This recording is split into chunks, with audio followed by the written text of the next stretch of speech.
ತಂಗಾಳಿಯಂತೆ ಬಾಳಲಿ ಬಂದೆ ಎಂಬ ಒಂದೇ ಒಂದು ಸಾಲು ಜೀವನದ ಒಂದು ದೊಡ್ಡ ಸತ್ಯವನ್ನ ಹೇಳುತ್ತದೆ. ತಂಗಾಳಿ ಹೇಗೆ ಯಾರಿಗೂ ಗೊತ್ತಾಗದೆ ಬರುತ್ತದೆ, ಎಲ್ಲರ ಮನಸ್ಸಿಗೆ ತಂಪು ನೀಡುತ್ತದೆ, ಮತ್ತೆ ನಿಶ್ಶಬ್ದವಾಗಿ ಹೊರಟು ಹೋಗುತ್ತದೆ. ಅದೇ ರೀತಿ ಕೆಲವರು ನಮ್ಮ ಜೀವನದಲ್ಲಿ ಸ್ವಲ್ಪ ಕಾಲ ಮಾತ್ರ ಒಂದು ಪೂರ್ಣ ಜೀವನದ ನೆನಪಾಗಿ ಉಳಿದು ಬಿಡುತ್ತಾರೆ. ಈ ಗೀತೆ ಕ್ಷಣಿಕತೆ, ಪ್ರೀತಿ, ತ್ಯಾಗ ಮತ್ತು ಮೌನದಲ್ಲಿರುವ ನೋವನ್ನ ಅದ್ಭುತವಾಗಿ ಚಿತ್ರಿಸುತ್ತದೆ. ಈ ಹಾಡಿನಲ್ಲಿ ಡಾಕ್ಟರ್ ರಾಜ್‌ಕುಮಾರ್ ಅವರು ಹೆಚ್ಚಾಗಿ ಮಾತನಾಡುವುದಿಲ್ಲ, ಆದರೆ ಅವರ ಕಣ್ಣುಗಳು ಎಲ್ಲವನ್ನೂ ಹೇಳುತ್ತದೆ. ಮುಖದ ಮೇಲಿನ ಶಾಂತಿ, ಒಳಗೊಳಗೆ ಅಡಗಿರುವ ನೋವು, ಮತ್ತೊಬ್ಬರಿಗಾಗಿ ತ್ಯಾಗ ಮಾಡುವ ಮನೋಭಾವ ಇವೆಲ್ಲವೂ ಈ ಹಾಡಿನ ಆತ್ಮ ನೀಡುತ್ತವೆ. ಅವರ ಅಭಿನಯ ನೋಡಿದಾಗ ನಮಗೂ ನಮ್ಮ ಜೀವನದ ಒಂದು ಮೌನ ನೆನಪಾಗದೆ ಉಳಿಯಲಾರದು. ತಕ್ಷಣ ನೆನಪಿಗೆ ಬಂದೇ ಬರುತ್ತದೆ. ಈ ಗೀತೆಯ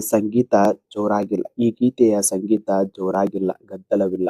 ಅದು ಮನಸ್ಸಿನ ಒಳಗೆ ನಿಧಾನವಾಗಿ ಹರಿಯುವ ಒಂದು ಮೃದು ಮಲೆ. ಹಿನ್ನೆಲೆ ಸಂಗೀತ ಹೃದಯದ ತಂತಿಗಳನ್ನ ಸೌಮ್ಯವಾಗಿ ತಾಕುತ್ತಾ ಪ್ರೇಕ್ಷಕರನ್ನ ಒಂದು ಭಾವನಾತ್ಮಕ ಪ್ರಯಾಣಕ್ಕೆ ಕರೆದುಕೊಂಡು ಹೋಗುತ್ತದೆ. ಅದರಲ್ಲೇ ಈ ಹಾಡಿನ ಸೌಂದರ್ಯ ಅಡಗಿದೆ.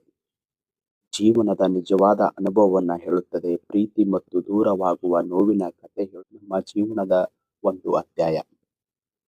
ನಿಮಗೆ ಈ ರೀತಿಯ ಯಾವುದೋ ನೆನಪನ್ನ ಜೀವಂತಗೊಳಿಸಿದ್ದರೆ ಕಾಮೆಂಟ್‌ನಲ್ಲಿ ಹಂಚಿಕೊಳ್ಳಿ. ಹಳೆಯ ಕನ್ನಡ ಗೀತೆಗಳ ಭಾವನಾತ್ಮಕ ಕಥೆಗಳಿಗೆ ನನ್ನ ಚಾನೆಲ್ ಅನ್ನು ಸಬ್ಸ್ಕ್ರೈಬ್ ಮಾಡಿಕೊಳ್ಳ್ರಿ. ಶ್ರೀಕಾಂತ್ ಬಿರಾದಾರ್ ಕೌನ್ಸಿಲರ್. ನಮಸ್ಕಾರಗಳು.